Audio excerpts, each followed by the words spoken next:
Les causes du déclin systémique des abeilles européennes, ces dernières années, le monde a été témoin d'un phénomène alarmant, le déclin systémique et progressif des abeilles européennes. Loin d'être un simple fait isolé, ce déclin a le résultat de causes écologiques, agricoles, sanitaires et humaines. Pour les comprendre, il faut aller au-delà des apparences et en explorer le véritable racine. L'une des principales causes est l'agriculture industrielle fondée sur la monoculture.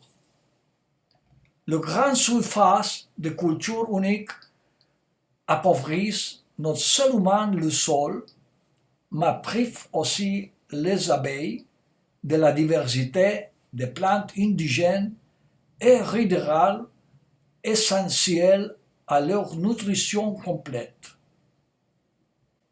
Ces plantes spontanées ne fournissent pas seulement du pollen et du nectar, mais aussi des métabolites secondaires comme les terpènes, flavonoïdes et alcaloïdes que les abeilles utilisent pour réguler leur microbiote et renforcer leur système immunitaire.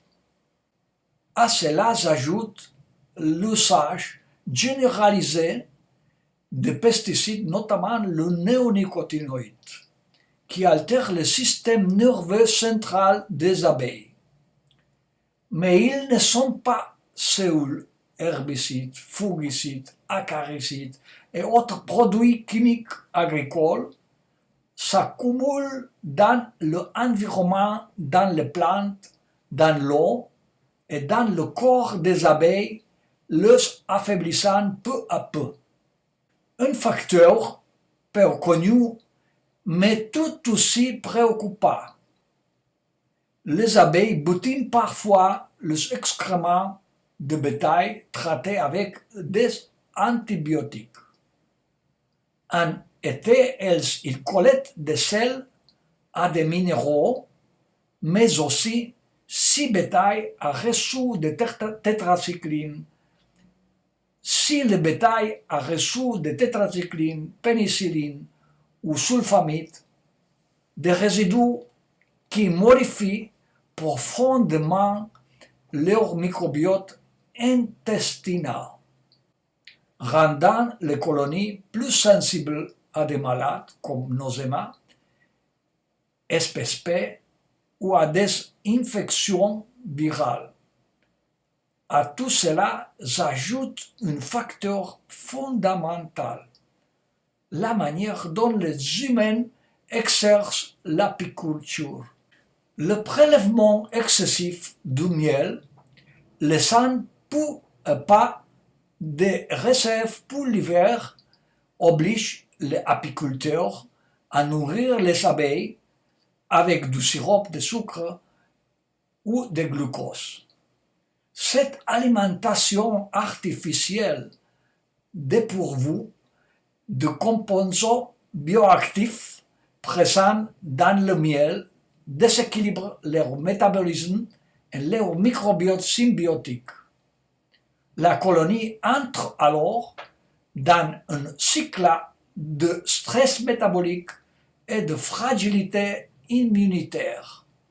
Même en apiculture biologique, l'usage fréquent de l'acide oxalique contre varroa destructeur est courant. Cet acide, bien qu'efficace comme acaricide, si est mal utilisé, endommager l'épithélium intestinal, affecter les larves et affaiblir le système immunitaire, compromettant la survie hivernale de la colonie. Un autre élément souvent ignoré, la perte de biodiversité des lichens, mousses et arbres sauvages. Ces organismes produisent des composés volatiles protecteurs, des enzymes et même des antibiotiques naturels qui forment une sorte de bulle immunitaire externe pour les abeilles. Ces facteurs n'agissent pas de manière isolée, mais de manière synergique. Les pesticides affaiblissent, le manque de diversité appauvrit, les antibiotiques déséquilibrent, les pratiques apicoles extensives et puissantes. Ce qui est en jeu, ce n'est pas seulement la vie des abeilles, mais l'équilibre des écosystèmes entiers. Le défendre, c'est préserver la complexité biologique qui soutient la vie. La homéopathie constitue une solution à de nombreux problèmes en apiculture car elle utilise des préparations à base de lichens, de plantes rudérales, des champignons et d'autres extras naturels pour rééquilibrer le stress de la colonie. Cette approche permet d'éviter de nombreuses affections chroniques telles que l'eczéma, varroa, le virus des ailes déformées ou l'Otmaria passim. Le futur des abeilles européennes ne dépend pas d'un seul remède, mais d'une transformation profonde de notre rapport à l'agriculture, à l'apiculture et au paysage. Les abeilles n'ont pas besoin de notre compassion. Elles ont besoin de notre cohérence écologique.